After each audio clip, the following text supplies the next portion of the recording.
ہونے کے باوجود باہر اٹھنے والا گرد و غبار کا طوفان وہ دیکھ کر اندر امڑتی ناگواری کے باعث ہونٹ باہم بھینچ ڈالے، بالوں کو سمیٹ کر خوبصورت سے بینڈ میں جکڑ رہی تھی جب گاڑی نے ایک بار پھر غوطہ سا کھایا، کچھ اس طرح کہ وہ کسی طور بھی اپنے سر کو چھت سے ٹکرانے سے نہ بچا سکی۔ ایک لمحے کو صرف تاریکیاں ہی اس کی آنکھوں میں نہیں چھائیں، اسے لگا اس کی گردن بھی چٹک گئی ہو۔ دونوں ہاتھوں سے گردن سلاتے اس نے سخت احتجاج انداز میں پاپا کو دیکھتے بھیگتی آنکھیں کرب بڑے انداز میں جھپکی تھیں۔ ڈرائیونگ میں مصروف پاپا نے کچھ کہا بھی تھا، شاید اس حوالے سے کیئرفل رہنے کی تاکید جسے سمجھنے کے وہ اب قابل نہیں رہی تھی۔ اس کے حواس اس کا ساتھ چھوڑتے محسوس ہوئے، پہلے سے برہم موڈ کچھ اور بھی سیخ پا ہوا۔ ابھی اور کتنی دور ہے گاؤں پاپا؟ خاصی تاخیر سے یہ سوال کیا تو گردن کی تکلیف میں کمی ضرور آئی تھی۔ موڈ میں برہمی کا ناگواری کا نقطہ عروج پہ ہی پہنچا ہوا تھا۔ بس بیٹے چند منٹ اور ہیں انتظار کے، آپ نے تو ویسے بھی سارا سفر سو کے کاٹا۔ انہوں نے اس کا بیزار کن خفا خفا سا چہرہ بیک مرمر سے جانچا اور شفقت سے مسکرائے۔ ان کی مسکراہٹ بہت تر و تازہ تھی، حالانکہ وہ پچھلے کئی گھنٹوں سے مسلسل ڈرائیو کر رہے تھے۔ ان کی تازگی کی وجہ اسے معلوم تھی، یہ اپنوں سے ملنے کی خوشی تھی جو فرصت کا احساس بن کر انہیں سرشار اور حشاش بشاش ظاہر کر رہی تھی۔ آپ کافی پئیں گے پاپا؟ اس نے تھرموس کی جانب ہاتھ بڑھاتے ہوئے انہیں مخاطب کیا۔ تھکان کا گہرا احساس اس کے اعصاب کو شدید قسم کے تناؤ سے لبریز کرتا جا رہا تھا۔ نو مائی چائلڈ، کافی بلکہ چائے میں اب گھر پہنچ کے ہی پیوں گا، اماں اور بھائی جان کے ساتھ۔ چند منٹ کی بات ہے اب تو۔ بات کے اختتام تک وہ بے ساختہ مسکرائے تھے۔ غانیہ نے کوئی تبصرہ کیے بغیر ہاتھ کھینچ لیا، اس کا ارادہ بھی بدل گیا تھا۔ توجہ گاڑی کے ساتھ لگ کر بھاگنے والے بچوں نے کھینچ لی، جو کہ ناکافی لباس میں ملبوس، موسم کی سختی سے بے نیاز شور مچاتے مگن نظر آ رہے تھے۔ یہ بڑی سی چمکتی مگر دھول میں اٹی گاڑی ان کے لیے اتنی دلچسپی کا باعث تھی کہ کھیل چھوڑ چھاڑ ساتھ ہو لیے تھے۔ جیسے ہی پاپا نے بریک لگایا، بچوں کا قافلہ خود بخود تھم گیا۔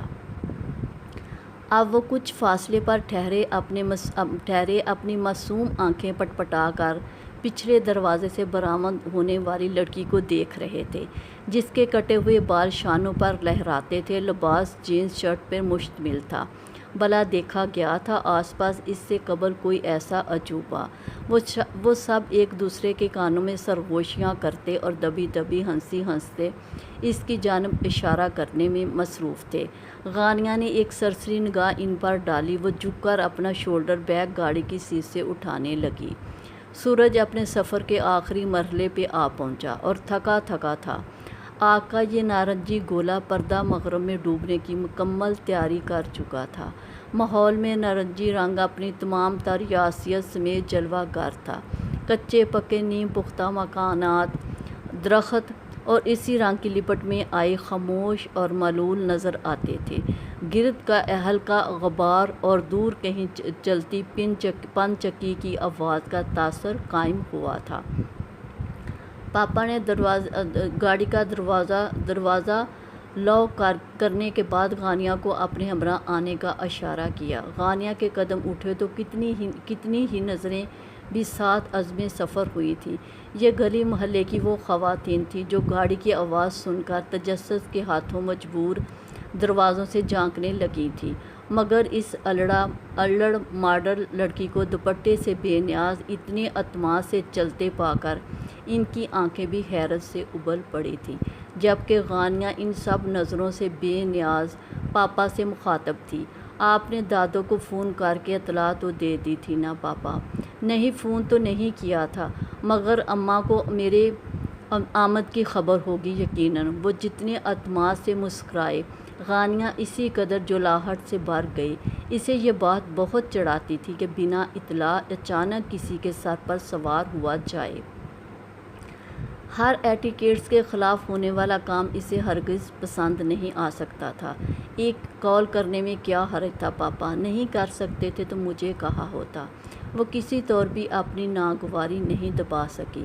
پاپا کھنکھارے تھے کہ ابھی وہ لوگ گھر سے کچھ فاصلے پہ تھے کہ مگر تاؤ جی دروازے سے نکلتے انہیں دیکھ کر ٹھٹکے اور ایک دم جیسے خوشی سے نہال ہوتے باہیں پھیلا کے ان کی جانب تیزی سے بڑھ آئے۔ جی آیا نو، جی آیا نو، میری سونی دیوی آئی ہے۔ بھئی بلے بلے، یار جمالے تو نے زندگی میں پہلی باری کوئی ڈانکا کام کیا ہے قسم سے۔ بائی کے ساتھ غیر متوقع طور پر بھتیجی کو دیکھ کر وہ کچھ اس طور مسرت سے لبریز اور نہال نظر آتے پلٹ کر اندر آوازیں دینے لگے تھے۔ اماں تیرا یقین پھر جیت گیا، آ گیا تیرا پتر، اور نال تے دیکھ اور کون آیا، وہ خوشی سے لرزہ آواز سمیت کہتے غانیہ کو اپنے ہمراہ لیے اندر بڑھنے لگے۔ پاپا بھی تفاخر بڑی مسکان کے ساتھ آئے۔ آن ہی آن میں سب ان کے ارد گرد اکٹھے ہو گئے۔ کنیز، سہیل، تائی اماں اور دادو، وہی ولہانہ انداز، وہی بھرپور استقبال۔ غانیہ ایک کے بعد دوسرے سے مانکے سے سٹپٹائی ہوئی نظر آ رہی تھی کہ سہیل پہ نگاہ پڑی، جس کا چہرہ ہنسی روکنے کی کوشش میں سرخ ہوا جا رہا تھا۔ وہ مزید کنفیوز ہوئی۔ بے فکر رہیں، ہمارے ہاں لڑکوں کا لڑکیوں سے گلے ملنے کا رواج نہیں ہے۔ وہ ہنسی ضبط کرتا چھیڑنے سے باز نہیں آیا۔ غانیہ نے ترچھی نگاہوں سے اسے دیکھا اور مسافے کو بڑھا اس کا ہاتھ نظر انداز کر دیا۔ معذرت، ہمارے ہاں اس رواج کے ساتھ لڑکوں سے ہاتھ ملانے کا بھی رواج نہیں ہے۔ اس کے انداز میں محسوس کی جانے والی ناگواری کے ساتھ تیکھا جتلاتا انداز بھی نمایاں تھا۔ جہاں سہیل کے چہرے کا رنگ پھیکا پڑا، وہیں تاؤ جی کی اطلاع پہ مہمانوں کی آمد کی اطلاع پا کر چھت سے اتر کر اسی جانب آتا منیب ضرور طیش سے بھر گیا۔ ظاہری باطن کا آئینہ قرار پاتا ہے بی بی، متضاد باتوں پہ اعتبار تو نہیں، ہنسی ضرور آ سکتی ہے۔ زمانے بھر کی خشک، سرد اور پھنکارتی آواز، لب و لہجہ دھیما مگر اپنے اندر آتش کا ایک طوفان سموئے، وہ غانیہ کو پہلے ششدر پھر اشتیاق سے بھی بھر گیا، جبکہ وہ اپنے الفاظ کی سنگینی سے بھی بے نیاز سپاٹ انداز میں پاپا سے ملنے میں مصروف ہو چکا تھا۔ غانیہ اس کی محض ایک جھلک ہی دیکھ سکی۔ بہت معذرت، دراصل یہ کچھ خفا سے رہتے ہیں سب سے، الفاظ بے شک سخت استعمال کرتے ہیں مگر دل۔ سہیل صورتحال کی گمبھیرتا سے خائف وضاحت و صفائی پیش کرنے میں مصروف ہوا تھا کہ غانیہ جو خفت و سبکی کے ساتھ تصدیق کے احساس سمیت جھلستی لمب بینچے گھر سے باہر جاتے شخص کی چوڑی پشت کو گورے جاتی تھی، نگاہ کا زاویہ بدل کر سہیل کی جانب متوجہ ہوئی۔ کون تھے یہ حضرت اور انہیں اتنی جرأت کس نے دی کہ بڑے بھائی ہیں بلکہ بڑے سے چھوٹے؟ سہیل پہلی بات کا ہی جواب دے سکا، دوسری بات کا جواب بھلا کیا بنتا تھا؟ غانیہ نے ہونٹ سختی سے بھینچ لیے۔ پہلا تجربہ ہی تلخ اور ناگوار رہا تھا۔ وہ ایک دم مزید بد دل ہوئی۔ تائی جان، دادو اور دیگر افراد کی محبت، اہمیت اور توجہ بھی اس سلگتے سبکی کے احساس کو ختم نہیں کر سکی تھی جو اس شخص کے الفاظ کے نشتر اسے چبو چکے تھے۔ پاپا نے اس کے لباس پہ دبے انداز میں خود بھی تنقید کی تھی، بیٹے کوئی اور ڈریس پہن لو، اور وہ اتنی سی بات کہہ کر فارغ ہو گئی تھی۔ پاپا میں کسی کی خاطر خود کو نہیں بدل سکتی۔ اور اب اسے لگ رہا تھا یہ الفاظ اسے نیزے پہ گاڑ گئے ہیں، اسے کوئی غلط کیسے بلکہ جتلا بھی دے، ثابت بھی کر دے۔ ایسا آج تلک نہیں ہوا تھا۔ اسے پہلی بار کسی بات نے ایسے ڈس ہارٹ کیا تھا، اضطراب کسی خنجر کی مانند اندر گڑ گیا۔ جب یہ نہانے کو گئی تو اکلوتا شلوار سوٹ ہی اٹھا سکی جو پاپا نے آتے ہوئے اس کے بیگ میں خود ملازمہ سے کہہ کر رکھوایا تھا۔ بد تہذیب پینڈو کے پینڈو ہی رہتے ہیں، یعنی جہالت کی حد ہو گئی۔ ایسی بھی کیا بے لحاظی کہ منہ پہ ہی کہہ ڈالا۔ پتہ نہیں خود کو کیا سمجھتے ہیں، مولوی کہیں کا۔ نہانے اور کپڑے پہننے کے دوران وہ خود ہی کلستی رہی تھی۔ غانیہ کنیز دروازے سے باہر ہی پکار رہی تھی۔ اس نے ہیئر برش پٹخ دیا۔ سب چائے پہ تمہارا ہی انتظار کر رہے ہیں۔ وہ اس کی ہم عمر لڑکی جھجکتے شرمیلے انداز میں اس سے مخاطب تھی۔ غانیہ نے بیڈ کی پانتی پہ رکھا دوپٹہ اٹھا کر کندھے پہ ڈال لیا۔ چلو، اس کے انداز میں بے دلی تھی۔ کنیز اس کے ہمراہ ہوئی۔ دروازے سے باہر قدم رکھتے ہی بڑا سا آنگن سامنے تھا۔ اس نے اکتاہٹ آمیز نگاہ اس اطراف میں ڈالی اور جیب بھر کے بیزار ہو گئی۔ یہاں دلچسپی کے قابل کچھ بھی نہیں تھا۔ بے حد وسیع و عریض کچا صحن، جس میں جا بجا چارپائیاں بچھی تھیں، ہر لمحہ بڑھتی تاریکی کو نگلنے کی سعی میں مصروف، بلکہ ہلکان 100 واٹ کا مرگل سا بلب، جس پہ ماہوں سال کی گردش نے اپنا اثر چھوڑا تھا، جبھی اس کا شیشہ دل دھندلا چکا تھا مکمل طور پہ۔ یہ زرد روشنی غانیہ کی آنکھوں کے لیے نامنوس سی نہیں، چبھن اور عجیب سی وحشت جگانے کا بھی باعث بن رہی تھی۔ اسی درد ناکافی روشنی میں اسے آنگن میں کھڑے سکھ چین اور بیری کے درخت جن بوتھوں سے مشابہ لگنے لگے تھے، جن کی ہوا سے ڈولتی شاخوں کا عکس دیواروں اور فرش پہ لرزاں مزید بے چینی اور خوف کا باعث تھا۔ چائے لے نا پتری، تاؤ جی نے اس کی خاموشی کو محسوس کرتے ہوئے مخاطب کیا۔ دادی پہلے ہی اسے آتے پا کر اپنے پہلو میں جگہ دے چکی تھی۔ اس کے نم بالوں پہ شفقت بھرا ہاتھ پھیرا اور خواہ مخواہ مسکرانے لگی۔ میری دی کتنی سونی ہے۔ غانیہ کو کچھ بھی اچھا نہیں لگا، نہ چاہت نہ چائے پہ اصرار۔ اس نے یہاں آنے کے بعد بالخصوص دوزیدہ نگاہ سے اس شخص کو کھوجا تھا جو نظر نہیں آ سکا۔ تائی جان نے خود پیالی اٹھا کر محبت سے اسے پیش کی۔ وہ انکار نہیں کر سکی تو ایک گھونٹ سے زیادہ بھی نہیں لے سکی۔ لکڑی کے ایندھن پہ پکنے والی چائے میں موجود دھویں کی مہک اس کے نازک مزاج پہ گراں گزری تھی۔ چائے بھی پسند نہیں آ سکی آپ کو؟ سہیل کے سوال پہ وہ اچھا خاصا چونکی۔ یقیناً اس کے چہرے کے تاثرات ہی ایسے تھے کہ وہ بالکل درست قیافہ لگا چکا تھا۔ بئی سے کیا مراد ہے آپ کی؟ اس کا مزاج تو برہم تھا ہی، سوال تیکھا بھی کر گیا۔ سہیل آہستگی مگر شائستگی سے ہنس رہا تھا۔ سمجھدار کو اشارہ کافی ہوتا ہے ڈیئر کزن۔ اس کا انداز ہلکا پھلکا تھا۔ غانیہ ہونٹ بھینچے اسے دیکھے گئی۔ جانے بھی دینا، اب پیاری لڑکی کسی فرد واحد کی وجہ سے اپنا موڈ خراب نہیں کرتے۔ ویسے اس لباس میں آپ بہت بہت اچھی لگ رہی ہیں۔ اس نے ہاتھ سے پسندیدگی کا اشارہ دیا تھا۔ غانیہ کے سپاٹ چہرے پہ یکخلط تلخی چھاتی چلی گئی۔ اگر آپ کو یہ خوش فہمی ہے کہ میں لڑکوں سے تعریف کروا کے خوش ہونے والوں میں شامل ہوں تو۔ اس کی بات سہیل کے بلند ہوتے قہقہے میں دب گئی تو لب باہم بھیجتی وہ خفا نگاہوں سے زاویہ بدل گئی تھی۔ اتنی بدگمان تو نہ ہوں اب۔ بئی ایک بندے کی وجہ سے آپ سب کو اسی لپٹ میں لے لیں گی تو زیادتی ہوئی ہم سب سے۔ ویسے بھی میں تعریف اپنی بہن کی کر رہا ہوں، سمجھی؟ وہ اس کا سر تھپک کر کہہ رہا تھا۔ غانیہ اب کے واقعی ریلیکس ہوئی تھی، اپنی باتوں میں مگن۔ تینوں بزرگوں نے لمحہ بھر کو توقف کرتے ہوئے انہیں دیکھا، مسکرائے، پھر سے مصروف ہو گئے۔ میں اور چائے بنواتا ہوں کنیز سے کہہ کر وہ اٹھتا ہوا بولا۔ غانیہ بے اختیار بکھلا اٹھی تھی۔ نہیں پلیز، اسے زحمت میں نہ ڈالیں۔ مہمان باعث رحمت ہوا کرتے ہیں یہاں، ہمیشہ کو نوٹ کر لیں۔ وہ انگلی اٹھا کر بڑا مدبر بنا۔ غانیہ کھسیا سی گئی۔ چلیں آپ کے لیے کچھ ٹھنڈا لاتا ہوں، ٹھیک ہے؟ وہ تو اٹھ چکا تھا، مسکراتا ہوا پلٹ گیا۔ غانیہ منع نہیں کر سکی۔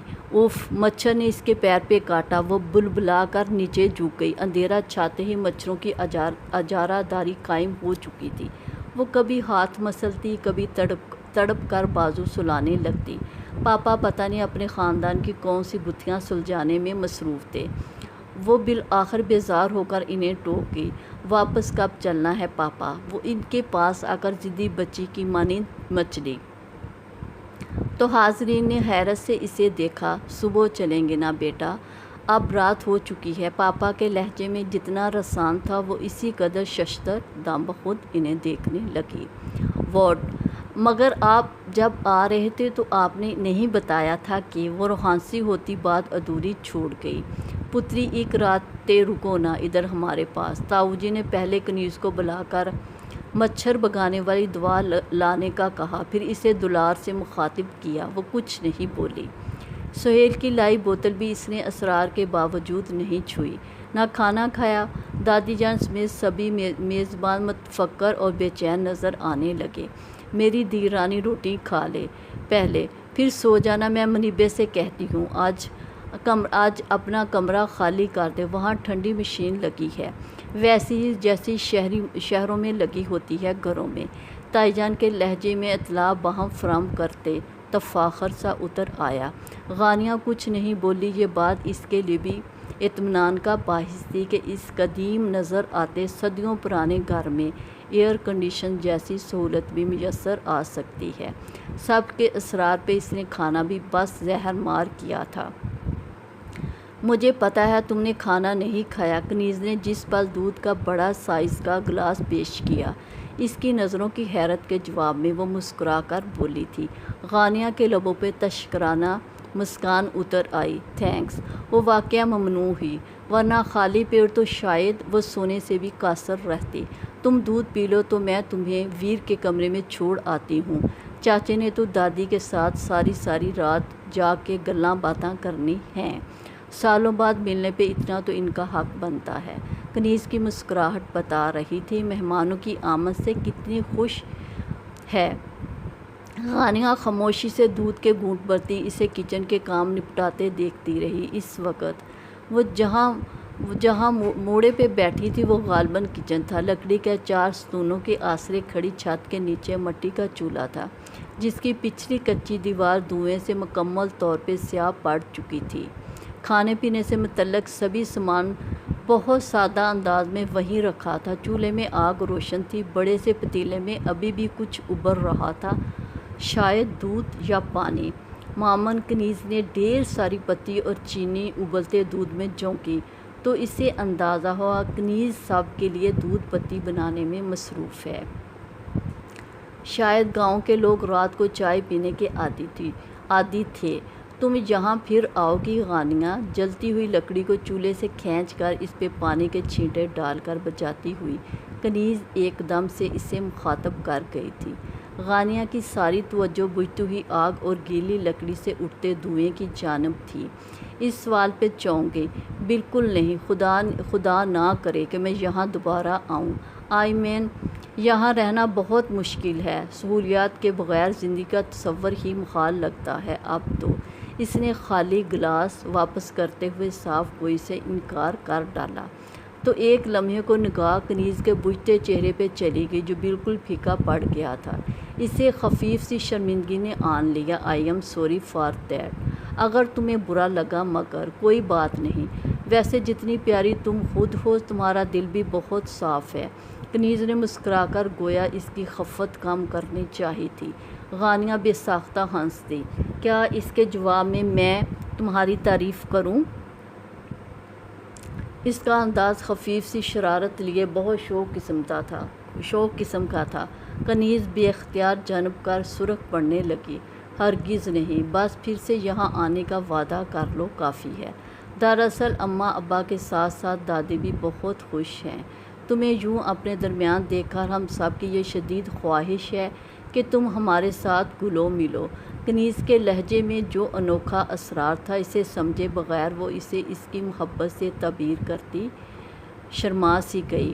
سفر بھی بہت لمبا تھا، پھر اتنا خوفناک بھی، میری ہڈیاں پسلیاں ہل گئیں ساری۔ اس نے منہ بسورا۔ مامن کنیز کے منہ پہ بجھتی روشنی کو محسوس کرتی گہرا سانس بھر کے جیسے کسی منقطع فیصلے پر جا پہنچی تھی۔ بھئی اس کا ایک آسان حل ہے، تم لوگ وہاں شہر آ جاؤ۔ وہ اپنے تئیں گویا اسے بہلا رہی تھی۔ کنیز محض رسمی سا مسکرائی۔ تھکی ہوگی، تم آؤ، تمہیں کمرے تک چھوڑ آؤں۔ کنیز نے چائے ڈھک دی تھی۔ غانیہ نے کندھے اچکا دیے۔ تھک تو وہ واقعی بہت گئی تھی۔ اٹھتے ہوئے اس نے دوپٹہ کھینچ کر کندھے پہ درست کیا۔ برآمدے سے اتر کر کمرے میں جانے کو صحن میں قدم رکھا ہی تھا کہ برونی دروازہ دھماکے سے کھول کر جو لوگ اندر داخل ہوئے، ان میں سب سے آگے 10-11 سال کا شکل سے ہی بدتمیز نظر آنے والا وہ بچہ تھا جس نے غانیہ کو دیکھ کر بے اختیار سیٹی بجائی تھی۔ اوئے ہوئے، کڑی تے بالکل میم لگ دیئے۔ وہ اس کے گرد باقاعدہ گھوم کر چہکا۔ غانیہ ٹھٹک سی گئی۔ چپ بدتمیز، پھوپھی ہے تیری، سلام کر۔ ایک موٹی کسی قدر بدی عورت نے بچے کے دپ رسید کرتے خسیانی ہنستے اصلاح کی، ساتھ ہی اپنا موٹا سانولا ہاتھ مسافے کو اس کی طرف بڑھا دیا تھا۔ یہ بڑا بدتمیز ہو گیا ہے، آپ غصہ نہ کرنا۔ غانیہ کیا کہتی، محض اسے دیکھ کر رہ گئی۔ مرد نے غانیہ کے سر پہ ہاتھ رکھا، خیریت دریافت کی۔ کنیز نے ان کا تعارف بڑے بھائی حبیب، ان کی مسز اور بیٹے ہمایوں کے طور پر کروایا۔ یہ ماں ہیں ہمارے منیب ویرے سے بڑے۔ ہمایوں کے علاوہ ان کی ایک بیٹی اور بھی ہے۔ کنیز کے تعارف کروانے پہ وہ کھینچ تان کر مسکراہٹ لبوں پر لانے میں کامیاب ہو رہی تھی۔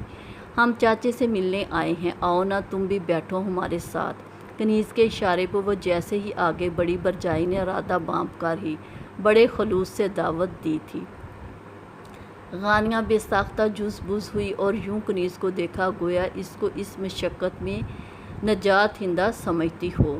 سفر کی تھکان ہے، غانیہ آرام کرنا چاہتی ہے۔ برجائی کنیز کی نرمی سے کی گئی مداخلت بھی برجائی کو خار بن کر چبھی، جبھی چہرے پہ کرختگی کے ساتھ تلخی و ترشی کا تاثر گہرا ہوتا چلا گیا۔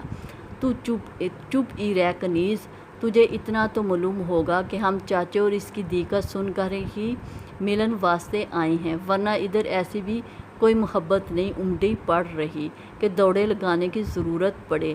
جاہلانہ سے تیکھے پن سمیت انہوں نے بلا تعمل کنیز کو جھاڑ کر رکھ دیا۔ کنیز کا رنگ یکا یک اتنا پھیکا پڑ گیا تھا، غانیہ حیران و ششدر اور خائف نظر آنے لگی۔ اس نے لا تلک نظر آتے با حبیب کی جانب دیکھا، جن پہ بیوی کے ہاتھوں بہن کے ذلیل ہونے کا ذرا برابر بھی اثر دکھائی نہیں دیتا تھا۔ اسے یہ سب بے حد آکورڈ لگا۔ اتنی معمولی بات پہ ایسی بدتمیزی کی کیا تک بنتی تھی؟ کنیز صبح صحیح کہتی ہے، میں واقعہ تھکی ہوئی ہوں، وہ نہ چاہتے ہوئے بھی تڑک کر کہہ گئی۔ برجائی جو کنیز کی مزید خاطرداری کا ارادہ باندھے ہوئی تھی، اچھا خاصا چونک کر اس کی سمت متوجہ ہوئی تو آنکھوں میں تحیر ہی تحیر نظر آتا تھا۔ معمولاً انہوں نے خود کو سنبھالا اور چاپلوسانہ انداز میں قدرے مسکرائی۔ اچھا کوئی بات نہیں، تم سو جاؤ، پر صبح ہمارے گھر ضرور پھیرا مارنا، تیرے وڈے پرا کا گھر ہے، اپنا ہی سمجھو۔ اس کا گال سلا کر کہتی ہوئی وہ اپنا سابقہ تاثر مٹانے میں کوشاں تھی۔ غانیہ کچھ نہیں بولی، وہ بد تہذیب تھی نہ ہی اس قدر بد اخلاق۔ اس وقت جو بھی تلخی یا ناگواری اس کے اندر اتری تھی وہ کنیز کے ساتھ برجائی کے اہانت آمیز سلوک کا ہی رد عمل تھا۔ اس کا یہ مطلب بھی نہیں لیا جا سکتا تھا کہ محض چند گھنٹوں میں ہی اسے کنیز سے جذباتی یا دلی وابستگی ہو گئی تھی۔ البتہ برجائی کا متکبرانہ انداز ضرور سہ نہیں پائی۔ کنیز کا ہاتھ پکڑ کر قدم بڑھاتے اس نے پلٹ کر بھی نہیں دیکھا۔ ارے بھئی رکو، یہی ہے ویر کا کمرہ۔ قطار میں بنے کمروں میں سے ایک کے آگے پہنچ کر کنیز کے قدم رکے۔ وہ البتہ ضرور آگے بڑھ گئی تھی، تب کنیز نے ہی اسے روکا تھا۔ غانیہ نے پلٹ کر پیچھے دیکھا۔ کچی لکڑی کا براؤن دروازہ نیم وا تھا، جس کا رنگ موسم کی شدتوں کا مقابلہ کرتا جگہ جگہ سے اکھڑا ہوا اور اڑا ہوا تھا۔ اس کے باوجود اس کی حالت یہاں کے دیگر کمروں کی نسبت قدرے بہتر تھی کہ غسل کے لیے بھی کنیز اسے یہیں لا چکی تھی۔ وہ امید رکھ سکتی تھی کمرے کی حالت اس کی شاہانہ فطرت کے تقاضوں کے عین مطابق نہ سہی، مگر گزارا بہرحال ہو سکتا تھا۔ نیم وا دروازے پہ خوبصورت پرنٹ کے گرے پردے سے روشنی چھن کر آ رہی تھی، پر وہ اندر چلنے والے پنکھے کی ہوا کے دوش پہ دھیرے دھیرے لرزتا جا رہا تھا۔ کنیز نے آگے ہو کر دروازے پہ آہستگی سے دستک دی۔ ویر میں آ جاؤں، جواب میں مردانہ بھاری آواز کا محض ہنکارا بھرا گیا۔ کنیز نے دروازہ دھکیل کر پورا وا کر دیا۔ اب اندرونی منظر کی راہ میں پردے کی دیوار تھی، جو ہولے ہولے لہراتی آگے پیچھے جاتی تو اندر کا منظر ذرا سا واہ ہو جاتا۔ کنیز نے اس نرم دیوار کو ہاتھ سے ہٹا کر پرے کرتے ہوئے اندر قدم رکھ دیا۔ غانیہ ہچکچاہٹ امیز گریز سمیت وہیں چوکھٹ پہ کھڑی رہ گئی۔ نرم دیوار لہراتی ایک مرتبہ پھر درمیان میں حائل ہو گئی۔ تم یہاں اگر اپنی معزز مہمان کو لائی تھی تو انہیں یہ بھی بتایا ہوتا کہ کسی غیر مرد کے ذاتی استعمال کے کمرے کو اتنی بے تکلفی سے استعمال نہیں کرتے۔ اگر کر بھی لیا ہے تو کم از کم آثار مٹا دینے چاہیے۔ اتنی تمیز تو کسی بھی باشعور انسان کو ہونی چاہیے۔ وہ جیسے کنیز کا ہی منتظر تھا، اس کی شکل دیکھتے ہی برس پڑا۔ جہاں کنیز بکھلائی باہر کھڑی، غانیہ کی پیشانی الگ تب اٹھی۔ مخاطب کا سرد سنجیدہ لہجہ، ہانت امیز انداز اس پہ تہذیب و توہین کے لاتعداد نئے باب وا کر گیا۔ وہ جہاں جیسے تھی کھڑی کی کھڑی رہ گئی۔ غلطی تو اس کی واقعہ تھی۔ عادت کے مطابق اس نے بات لینے کے بعد واش روم سے اپنے کپڑے نہیں اٹھائے تھے۔ اس کا اسٹائلش سا بیگ جس میں اس کے مزید کپڑے اور دیگر سامان تھا وہ بھی وہیں کھلا ہوا بستر پر چھوڑ گئی تھی، یہ سوچے بنا کہ یہاں نہ تو ماما ہے نہ اس کی ملازمہ، جو اس کے لباس کے انتخاب سے لے کر بات لینے کے بعد تک کا بکھیڑا سمیٹتی۔ کتنی خراب عادت تھی اس کی، جسے ماما نازک مزاجی گردان تھی اور نرمی سے ٹوکا کرتی تھی، آج اس کی شدید زبکی کا باعث بن چکی تھی۔ مام میں ابھی اٹھا لیتی ہوں ویر۔ کنیز بکھلائی جا رہی تھی اور شاید عجلت میں کپڑے سمیٹ بھی رہی تھی۔ ظاہر ہے تم ہی سمیٹو گی، وہ تن کر کڑواہٹ سے کہتا اٹھا اور اپنے سامنے کھلی ہوئی فائل زور سے بند کر دی۔ وہ یہاں غانیہ کو سونے کو بولا ہے اماں نے، اسے باہر جاتے پا کر کنیز نے خائف ہوتے پھنسی آواز میں کہا۔ منیب کو جیسے دھچکا لگا تھا، وہ یکدم رک کر جھٹکے سے مڑا اور اسے بے دریغ گھورا تھا۔ دماغ ٹھیک ہے تمہارا؟ وہ جیسے خود پہ ضبط کھو کر دھاڑا۔ میں ایک مرد ہو کے پسند نہیں کرتا کہ میرے بستر پر کوئی انجان خاتون شب بسری کرے۔ وہ محترمہ انہیں اس بات کا خیال نہیں ہے، اور ہاں یہ بستر کی چادر تبدیل کر دینا، الجھن ہو رہی ہے مجھے، بے لچک تنفر برے انداز میں کہتا وہ اگلے لمحے دروازے سے باہر تھا اور سناٹے کی ضد پہ آئی ہوئی سب کچھ سنتی۔ غانیہ کا سکتہ اسے روبرو پا کے ہی ایک چھناکے سے ٹوٹا۔ وہ اگر بر وقت سورج سے پیچھے نہ ہٹ جاتی تو یقیناً اپنے دھیان میں اس سے ٹکرا جاتا۔ ایک لمحے کو تو منیب بھی اس صورتحال سے ساکن سر رہ گیا۔ اس کے کہاں گمان میں تھا کہ وہ یہاں باہر کھڑی ہوگی۔ اس کے چہرے سے بھاپ نکل رہی تھی اور رنگ بالکل سرخ تھا۔ محض ایک نظر کا تصادم تھا۔ اگلے لمحے وہ پلٹ کر تیز سے وہاں سے بھاگ گئی۔ منیب پھر بھی اپنی جگہ پہ کھڑا رہا۔ اس کی آنکھوں سے بہنے کو تیار آنسو وقتی صحیح مگر ندامت کا باعث ضرور بن گیا، مگر یہ لمحاتی احساس ہی تھا۔ اگلے لمحے وہ پھر اسی حد تک شفاف ہو چکا تھا، متشل ہو چکا تھا۔ اگر یہ مصوفہ اتنی ہی سہل پسند اور عیش و آرام کی عادی تھی تو یہاں آنے کی کیا ضرورت تھی؟ وہ سر جھٹکتا ہوا باہر چلا گیا۔ غانیہ واپس اسی جگہ آ کے تھم گئی جہاں کچھ دیر قبل وہ کنیز کے ساتھ موجود تھی۔ برآمدہ لمبا اور سنسان تھا۔ آخری سرے پہ ایک چارپائی بھی موجود تھی، وہ جس پہ بستر ڈھیر تھے۔ شاید یہ اتنی سی جگہ اسٹور کا کام دیتی تھی۔ وہ بے دم سی اسی چارپائی پہ ڈھہ گئی۔ اس کی سماعتوں میں ابھی تک اس شخص کا سرد فنکاروں کی دمک اتر رہی تھی، بغیر وجہ کے اس طرح مطلوب و ذلیل ہونے کا تو اس کے پاس تصور تک نہیں تھا۔ جبھی شدید احتجاج اس کے اندر پھیل چکا تھا۔ وہ اتنی مضطرب اور وحشت زدہ تھی کہ جب تک کنیز اسے ڈھونڈتی وہاں تک پہنچی، شدید غیظ اور اضطراب کی کیفیت میں وہ اپنے ہونٹ کچل کچل کر زخمی کر چکی تھی۔ محض ایک نظر میں کنیز اس کے اندر کی کیفیت جان کر بے تحاشا بے چینی محسوس کرتی اس کے پاس آ بیٹھی۔ ویر کے رویے کی میں معافی مانگتی ہوں غانیہ، وہ دل کا برا نہیں ہے، بس جب کبھی کبھار جب بہت پریشان ہوتا ہے تو اسے خود بھی پتہ نہیں چلتا اس نے کس سے کیا کہا۔ کچھ دیر تک بے قرار نظروں سے اسے دیکھتے رہنے اور ہاتھ مسلنے کے عمل سے گزرنے کے بعد وہ بالآخر ہمت مجتمع کر کے بول پڑی۔ غانیہ کو شدید اختلاف ہوا تھا، جیسے اس بیان سے جبھی حلق میں بے تحاشا کڑواہٹ گھل گئی۔ اس نے بولنے سے قبل گلے میں اتری نمی کو اندر اتارا، پھر تنک کر بولی، تمہیں معذرت کرنے کی ضرورت نہیں ہے کنیز، ہر انسان اپنے ظرف اور نیچر کے مطابق ہی کسی کے ساتھ برتاؤ کیا کرتا ہے، بے شک تم برا مناؤ، مگر میں کہنا چاہوں گی کہ مجھے تمہارا بھائی ہرگز نارمل شخصیت نہیں لگا۔ بغیر وجہ کے ہی کسی کو اپنے کسی نقصان یا انتقام کا نشانہ بنانا اور ایذا دینا سنکی پن کی علامت سمجھا جائے گا۔ بہرحال تم ٹینشن فری رہو، رویوں کی پرکھ مجھے بھی ہے، جو کچھ ہوا اس میں تمہارا قصور نہیں، میں جانتی ہوں، اور پلیز کمرے سے میرا بیگ ضرور ابھی لا دو۔ اپنی بات مکمل کر کے اس نے ایسے آنکھوں پہ بازو دھر لیا گویا اب مزید بات نہیں کرے گی۔ کنیز جو اب تک بے بس نظر آتی تھی بالکل روحان سی ہوگی۔ ارے یہاں کیوں، تم اندر چلو نا، میں تمہیں پنکھا چلا دیتی ہوں، کنیز بوکھلا کر بولی تھی۔ میں ٹھیک ہوں، تم جاؤ۔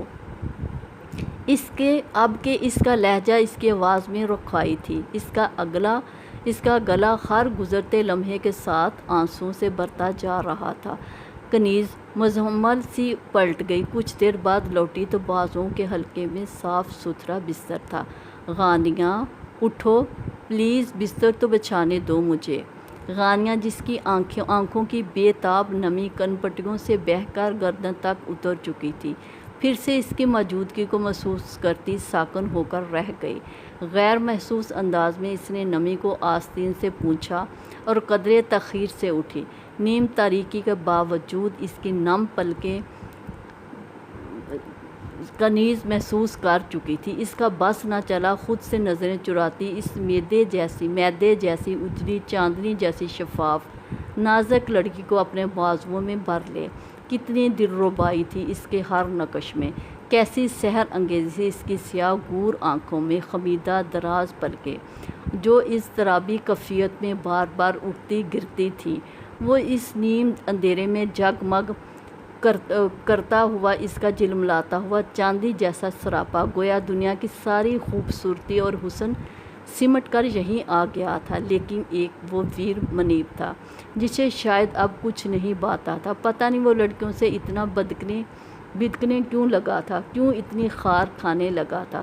وجہ تو واضح تھی، وہ جانتی بھی تھی، مگر یادداشت پہ ٹھہری گرد کی طرح اس وقت کی ناخوشگواریت کو جھاڑ کر پھر سے اٹھانا پھیلانا نہیں چاہتی تھی۔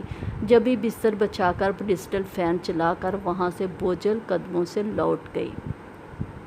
ویرانی ویر کے کمرے سے ہی نہیں اس کے دل سے بھی لپٹی ہوئی تھی۔ انہوں نے نماز کے بعد سلام پھیرا اور دعا کو ہاتھ بلند کر دیے۔ دل بھاری تھا، غم سے پھٹنے کو تیار، آنکھ کی نمی بے قراری سے پلکوں کی دہلیز پھلانگتی گالوں پہ اتر آئی۔ ان کی ہر دعا کا مرکز ان کا راج دلارا ان کا بھائی ہی ٹھہرا رہا تھا۔ معمر راہداری کے آخری سرے پہ ہونے والی آہٹ جس پہ ان کے کان ہمیشہ ہم وقت لگے رہتے تھے، انہیں چونکا گئے۔ منہ پہ عجلت میں ہاتھ پھیرتے وہ جائے نماز طے کیے بغیر اٹھی تھی اور لپک کر دروازے تک آئیں۔ سیاہ شکن آلود لباس میں دراز قامت ان کا بے حد وسیع و شکیل بھائی کی محض ایک جھلک ہی نظر آ سکی۔ وہ تڑپ کر پیچھے لپکی تھی۔ مون میری بات سنو۔ وہ بھاگ کر ان کے پیچھے پورٹیکو تک آئیں، مگر تب تک وہ گاڑی میں بیٹھ کر جا چکا تھا۔ وہ سخت روحان سی ہوئی، وہیں سیڑھیوں پہ بیٹھ کر سر تھام گئی۔ اتنے دنوں بعد وہ کمرے سے نکلا تھا، وہ بھی اس طرح کہ وہ اس کی شکل نہ دیکھ سکی، نہ آواز سن پائی۔ دکھ کی شدتوں کے باعث ان کے رکے ہوئے آنسو پھر سے بہہ نکلے۔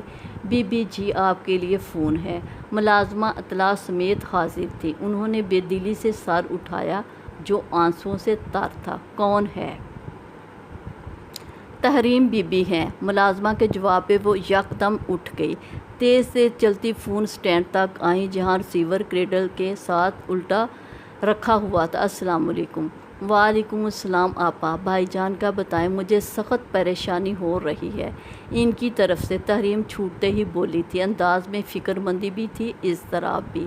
کیا بتاؤں بہن، ہنوز ہے صورتحال۔ ان کی گلوگیر آواز مزید بھرا گئی۔ کیا مطلب؟ تحریم ٹھٹکی۔ بھابھی کہاں ہے؟ چلی گئی۔ وہ سسکی۔ بچے؟ تحریم کی آواز پھنس سی گئی۔ انہوں نے سرد آب بھری، لے گی ساتھ ہی ڈائن۔ وہ مزید خود پہ ضبط نہ کر سکی اور بے ساختہ پھپک پھپک کر رو پڑی۔ دوسری جانب تحریم پہ جیسے غم و غصے کے پہاڑ ٹوٹ پڑے، بولنے کے قابل بھی نہ رہ سکی۔ بھائی جان کیا کر رہے ہیں؟ بچوں کو کیوں جانے دیا؟ تحریم بفر سے گئی اس اطلاع پر۔ بیٹا ماں کے بغیر نہیں رہتا، جانتی تو ہو تم، اتنا سمجھدار تو ہے۔ دوسرا بچہ کیا؟ وہ بیچارہ اس منحوس کا پیٹ پھاڑ کر نکالتا۔ وہ کلس کر تحریم سے یوں بولی تھی جیسے کچھ کہنے کو باقی نہ رہا ہو۔ اب کیا خیال ہوگا؟ اب کیا ہوگا آپا؟ ہمارا ایک ہی بھائی ہے، یہ بچے ہمارا کل اثاثہ تھے، ہر صورت بچے واپس لائیں، ہماری نسل ہے وہ۔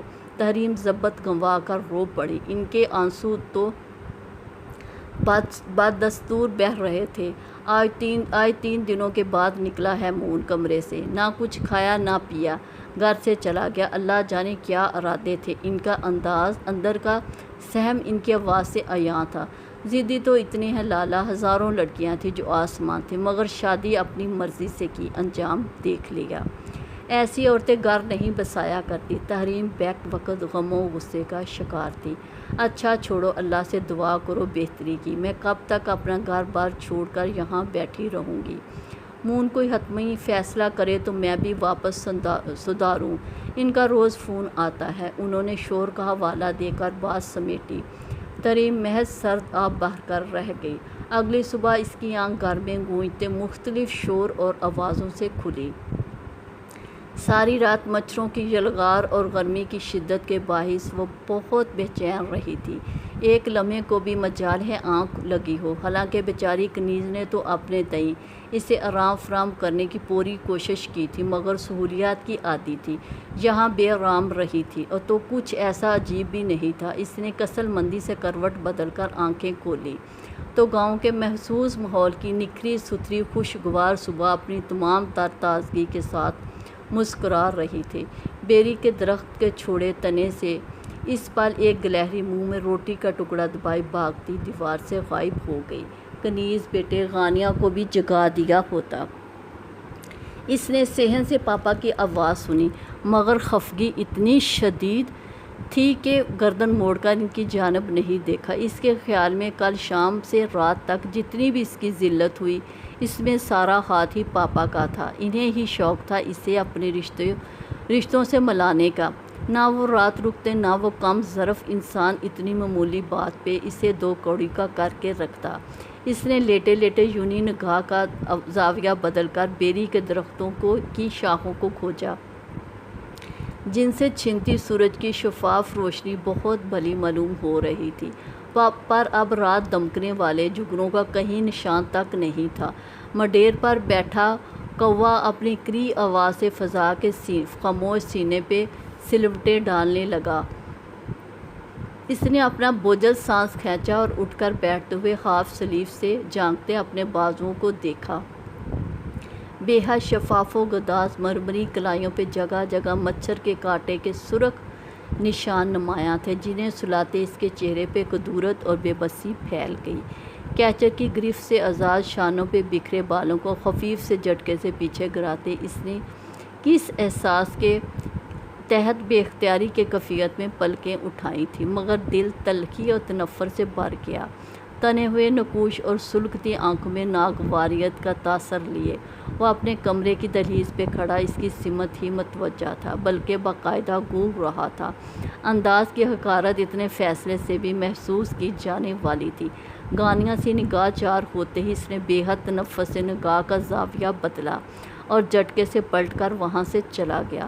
غانیہ کو ایک بار پھر شدید جھٹکا لگا، جیسے وہ بیٹھی کی بیٹھی رہ گئی، اس درجہ کدورت کی وجہ کا سرا ڈھونڈتے ہوئے، جو ظاہر ہے ملنے سے رہا تھا۔ جبھی جھنجھلا گئی، لگتا ہے پاگل ہے جاہل انسان، کیوں پیچھے پڑ گیا ہے میرے؟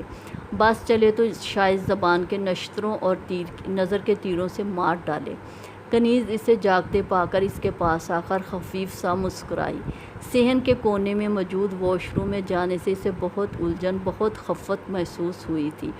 باہر آئی تو کنیز ہاتھ میں صاف ستھرا تولیہ اور صابن لیے اس کی منتظر تھی۔ اسے دیکھ کر ہینڈ پمپ کی طرف اشارہ کیا۔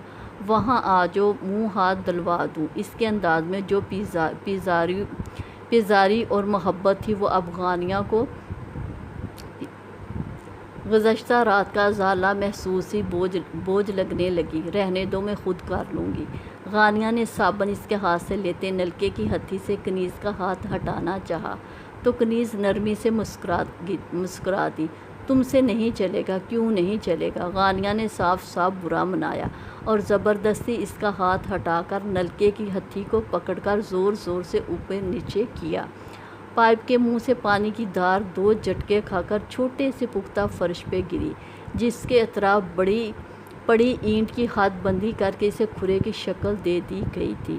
چھینٹے دور تلک اڑے۔ غانیہ نے جیسے اس پہ جتلاتی نگاہ ڈالی، گویا اپنے کارنامے پہ اداد چاہی ہو۔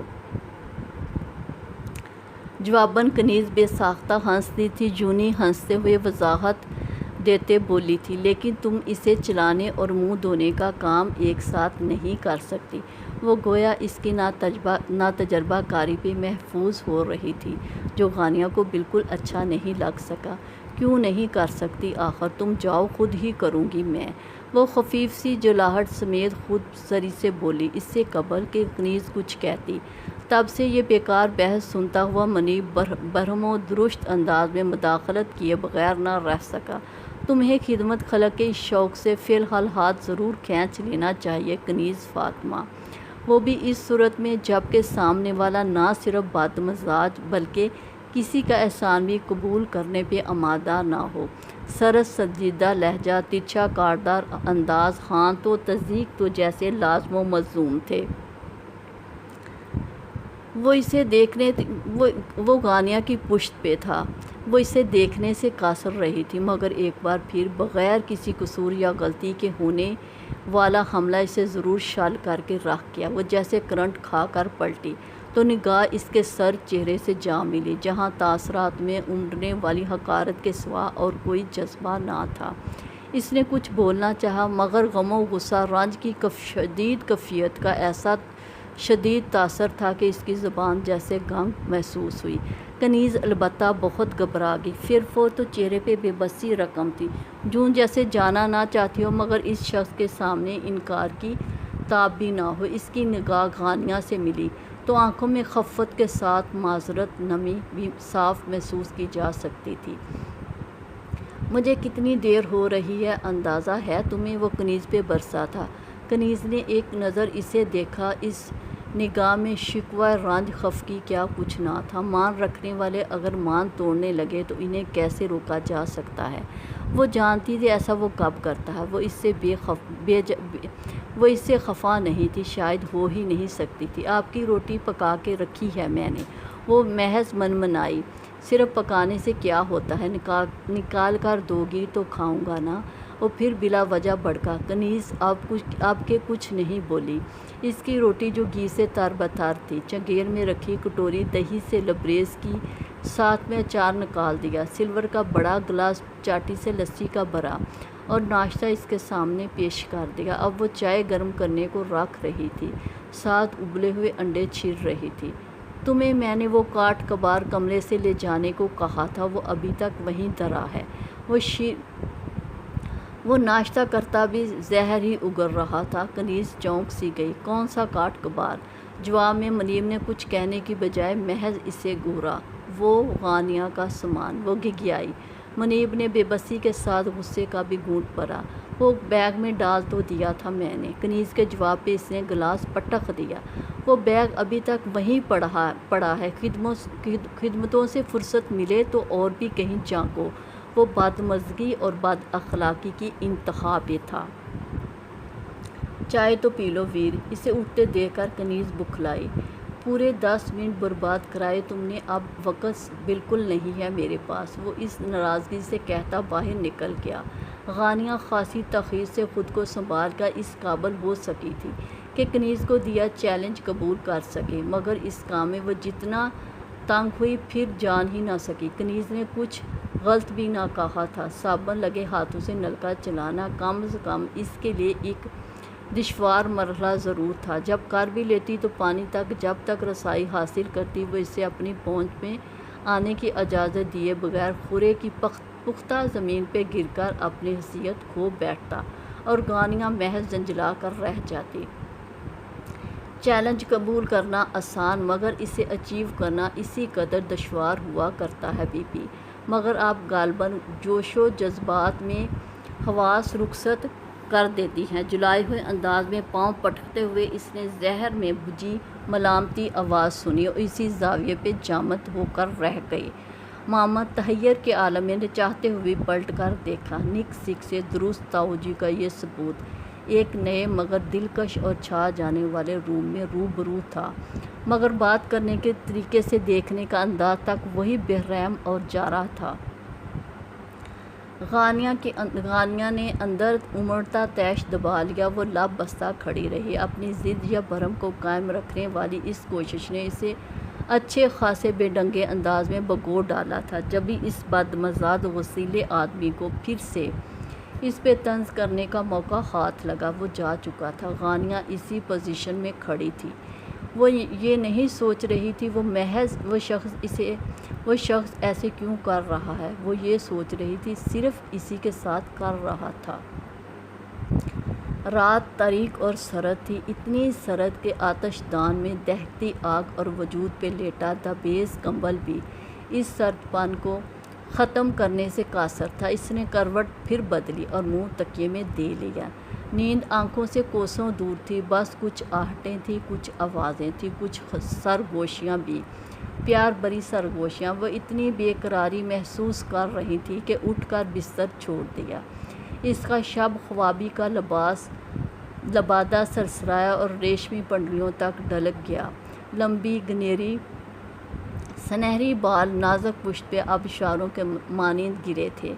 کھڑکی کے نزدیک کر اس نے پردہ سرکایا۔ گلاس ونڈو باہر پھیلے دھندلے غبار سے دھندلایا جا رہا تھا۔ کس قدر تاریک رات ہے، اس کا دل بھرایا۔ اس نے سر اٹھا کر آسمان سے کوئی تارا کھوجنا چاہا۔ آسمان پہ چاند نہیں تھا۔ زندہ رہنے کے لیے چاند کتنا ضروری ہے۔ چاند نہ ہو تو اس نے یخ بستہ گلاس ونڈو سے سر ٹیک دیا۔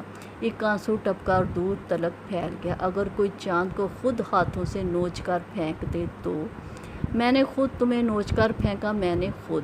اس کی سسکیاں بڑی اور وہ بے ساختہ رو دی۔ میں نے خود کو خود ہی اندھیروں کے حوالے کیا، یہ جانے بغیر کہ چاند کے بغیر گزارا ممکن نہیں۔ وہ اب شدتوں سے رو رہی تھی۔ اسے گنوا کر اس نے اب تلک ایک ہی کام ڈھنگ سے کیا تھا، رونے کا کام۔ یہی کام وہ ابھی پوری دل جمی سے کر رہی تھی۔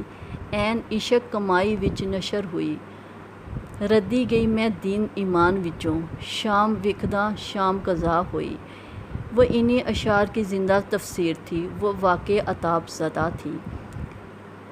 کل شب گلی میں نے موت کو دیکھا، وہ بالکل اس زندگی جیسی تھی جیسی زندگی میں تمہارے بغیر جی رہا ہوں۔ اس کے کمرے میں بے حد اندھیرا تھا، قبر جیسا اندھیرا۔ گمبھیر ہولناک جہازی سائز بیڈ پر وہ بالکل ساکن لیٹی تھی، مگر اس کے دل و دماغ میں ویسا ہی اضطراب تھا جیسا گاؤں میں گزاری اس شب اس کے اندر سرسراتا اترا تھا۔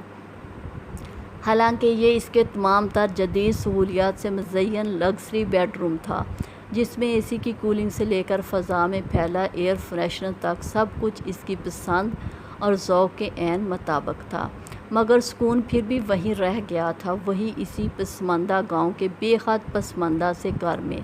کتنے دن ہو گئے تھے اسے گاؤں سے لوٹے، کتنے ہی دن ہو گئے تھے اس جان لیوا وحشت میں مبتلا کر دینے والے انکشاف کو سہتے، جسے وہ خود بھی قبول کرنے میں متعمل رہی تھی، مگر کب تک؟ اس نے جانا تھا وہ اس شخص کی بدمزاجی سے لے کر ہر طنزیہ جملے کو اگر وہاں خاموشی سے سہ آئی تھی تو اس کے پیچھے بھی اس جذبے کا آغاز کار فرما تھا۔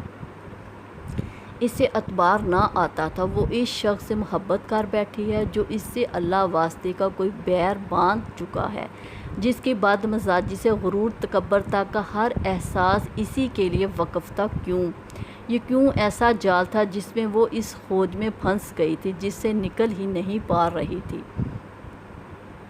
یہ اتنا ہی سوچا تھا اس نے اسے کہ بس اس کو سوچنے کے قابل رہ گئی۔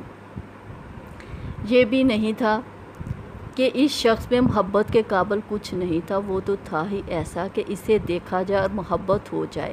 یہ اس کا روب حسن ہی تو تھا کہ وہ ہر بار اس کے سامنے اپنی زبان کو گنگ ہوتا محسوس کرنے لگی تھی۔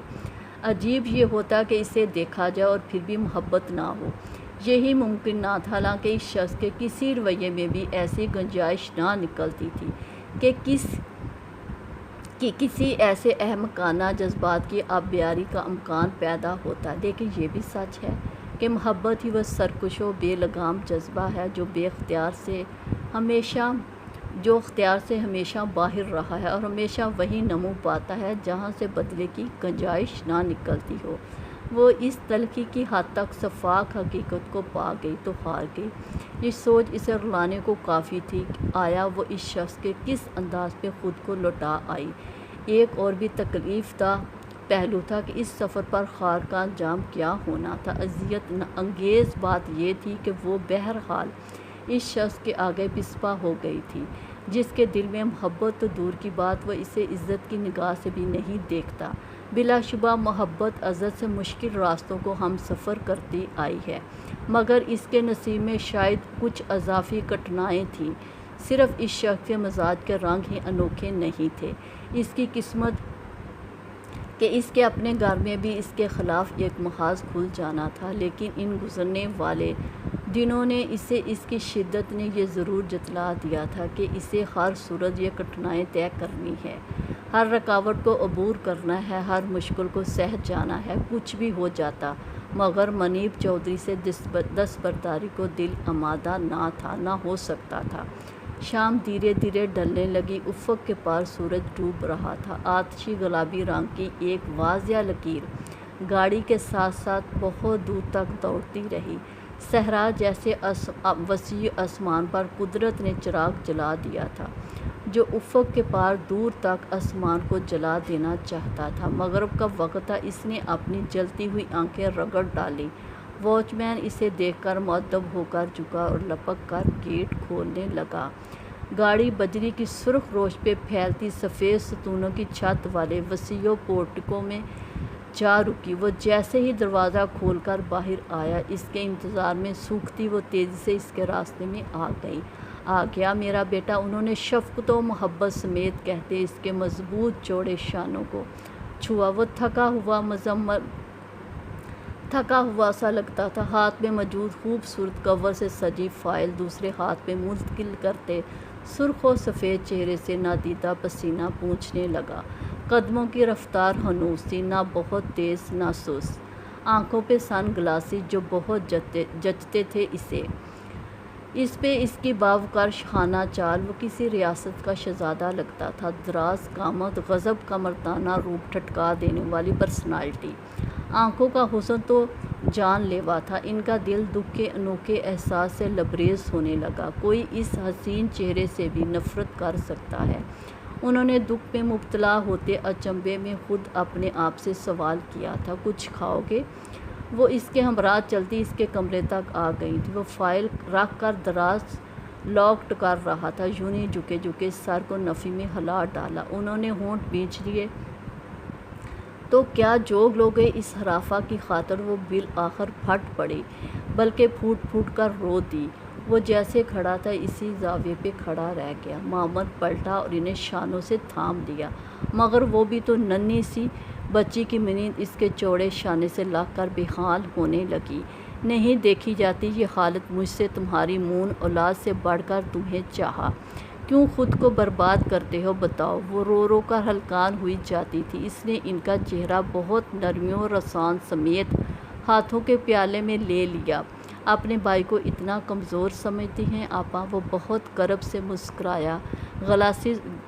اتر چکے تھے۔ اب جان لیوا حسن کی مالک آنکھوں کی تباہ کن خوبصورتی اور حزن نمایاں تھا۔ میں ہرگز برباد نہیں کر رہا خود کو، نہ کوئی جوگ لوں گا، ٹیک اٹ ایزی۔ وہ ان کے آنسو پونچھ رہا تھا۔ انہیں قدرے سکون آیا مگر غیر یقینی اپنی جگہ تھی۔ پھر یہ سب کیا ہے؟ وہ شاکی ہوئے بغیر نہ رہ سکی اب کہ اس نے جواباً ہونٹ بھینچ لیے۔ اماں کی وفات کے بعد یہ دوسرا کٹن مرحلہ ہے میری زندگی کا اپا، تھوڑا وقت دے میں خود کو سمیٹ لوں۔ وہ نظریں چرا رہا تھا۔ انہوں نے بغور اسے دیکھا، گویا اس کے اندر کا بھید پانے کی متمنی ہو۔ کیا کرنے والی ہو مون، وہ ہولنے لگی تھی۔ جو وہ چاہتی ہے، وہ بوجھل آواز میں کہہ گیا اور یوں بیٹھ گیا جیسے بہت تھک گیا ہو۔ یعنی طلاق دے دو گی؟ سوال کرتے انہیں لگا خود اپنا کلیجہ نوچ رہی ہوں۔ اب کی بار جواب میں محض سر ہلایا گیا۔ وہ گنگ سی اسے دیکھتی رہی۔ انہیں اس کی شادی کا دن یاد آیا جب سب کی مخالفت کے باوجود دونوں ایک دوسرے کو پا کر بے حد مسرور تھے۔ اور بچے؟ وہ جیسے سہمی بولی۔ جانتی تھی وہ کرتا وہی تھا جو اس کا اپنا دل چاہے، باقی کوئی لاکھ سر پٹک لے اب بھی اس کی ہاں نہ میں گویا اس کی زندگی کا فیصلہ مشروط ہوا۔ بچے بھی؟ جواب مل گیا اور وہ بے چین ہوتی یوں بیٹھ گئی جیسے کبھی کھڑی نہیں ہو سکیں گی۔ یہ کیسے کر سکتے ہو تم مون؟ وہ بے ساختہ و بے اختیار رو پڑی۔ قانونی تقاضا ہے آپا، مجبوری ہوگی۔ فیصلہ؟ جبھی تو یہ فیصلہ اتنا کٹھن ہو رہا ہے میرے لیے۔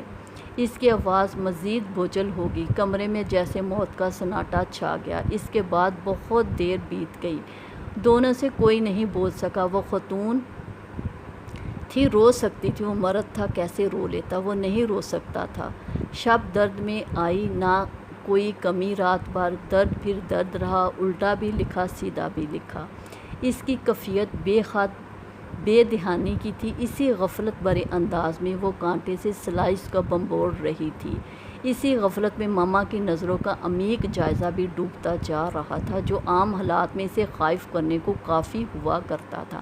انہوں نے جوس کا سپ لے کر گلاس میز پر واپس رکھا مگر اس طرح کے شیشے سے شیشہ ٹکرانے کی آواز پیدا ہو اور وہ چونک جائے، ان کی خفگی کو محسوس کرے، لیکن وہ غافل تھی، غافل رہی۔ پچھلے 15 منٹ سے اس کی یہی کیفیت تھی۔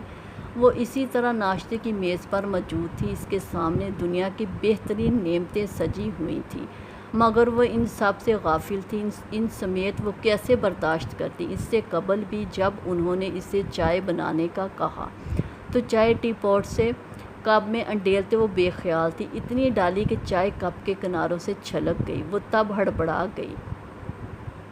مستعد ملازمہ نے باصورت کپ اس کے سامنے سے ہٹایا، میز صاف کی۔ تب سے اب تک غانیہ کے حلق سے کچھ نہیں اترا تھا۔ ماما جو اسے 2 سے 3 بار ٹوک چکی تھی، اس کی کیفیت کو اچنبھے تشویش کی نگاہ سے دیکھتے غصے سے بھرنے لگی۔ کالج کیوں نہیں جا رہی غانیہ؟ یو نو واٹ، تمہارے ایگزام قریب ہیں مگر تمہیں ہوش نہیں ہے، یعنی حد ہو گئی۔ صاحبزادی کو اس کے ایگزام کے متعلق بھی مجھے انفارم کرنا پڑ رہا ہے۔ تمام تر ضبط کے باوجود اس کا لہجہ کڑا اور درست ہو چکا تھا۔ غانیہ یوں چونکی گویا گہری نیند سے ہڑبڑا کر جاگی ہو اور خالی نظروں سے انہیں دیکھنے لگی۔ ماما کو چراغاں کرنے کا باعث اس کی نظروں کا یہی استفہامی انداز تھا، یعنی یہ اہمیت تھی اس لڑکی کے نزدیک ان کی باتوں کی۔ کچھ سمجھ تو نہیں آئی ہوگی تمہیں کہ کیا بکواس کر رہی ہوں میں؟ وہ جس طرح بولی، جس طرح تڑکی تھی، غانیہ صرف سنبھلی نہیں، خائف بھی نظر آنے لگی۔ ماما کا رویہ ہمیشہ ایسا نہیں ہوتا تھا مگر وہ اپنے اصولوں میں بہت سخت تھی۔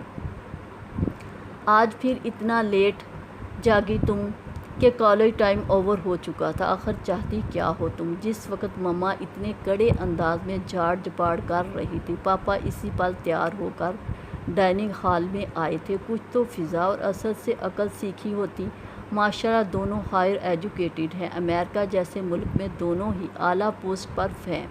ایک تم ہو، مجھے نہیں لگتا گریجویشن بھی کمپلیٹ کر سکو گی۔ کل فضا کا فون آیا، نوابزادی اپنے کمرے سے نہیں نکلی۔ ماما کا غصہ کسی طور کم ہونے میں نہیں آ رہا تھا۔ آخری شکایت پاپا سے ہی لگائی۔ کرسی کھینچ کر نشست سنبھالتے پاپا دانستہ کھنکھارے، آنکھوں میں گویا غانیہ سے اس گرج چمک کی وجہ دریافت کرنی چاہیے، مگر جواب میں محض آنسو بھری نظروں سے انہیں دیکھ سکی۔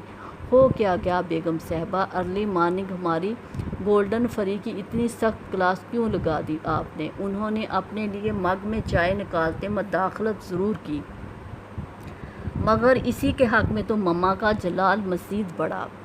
اب اسے سن لیں، اس معاملے میں آپ کچھ نہیں بولیں گے؟ جمال پہلے ہی آپ کا لاڈ پیار سے اول درجے کی نکمی بنا چکا ہے۔ 3 ماہ بعد پورے 18 سال کی ہو جائے گی، مگر اب تک ہو جائے گی گریجویشن بھی مسز، لیکن پلیز اس وقت تو بچی کو ناشتہ کرنے دیں۔ دیکھیں میری شہزادی کا کتنا سا منہ نکل آیا ہے۔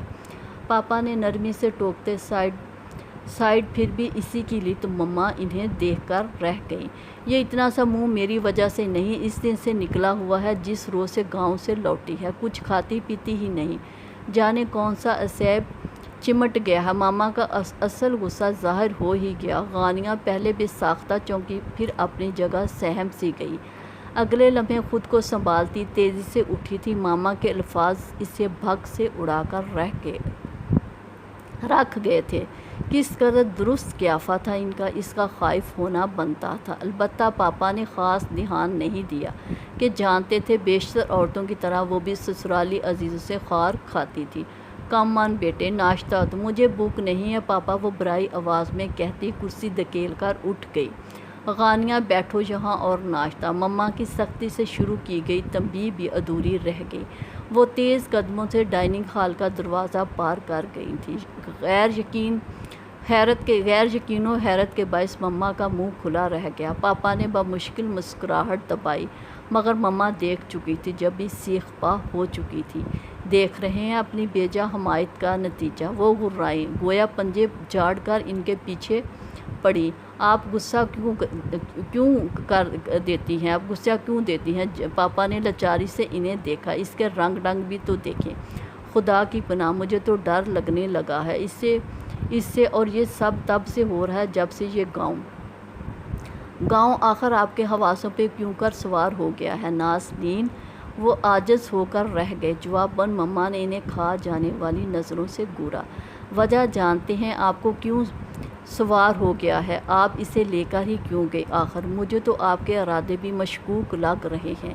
وہ روانسی ہوتی جا رہی تھی۔ پاپا ایک دم سنجیدہ نظر آنے لگے۔ اپنے خدشات کو زبان نہ دو نازنین بیگم، برسوں قبل کی وہ بات کب کی اپنی اہمیت کھو چکی ہے۔ ایسا وہاں کسی کے بھی گمان میں نہیں اب، اور زبردستی کے قائل نہیں میرے رشتے۔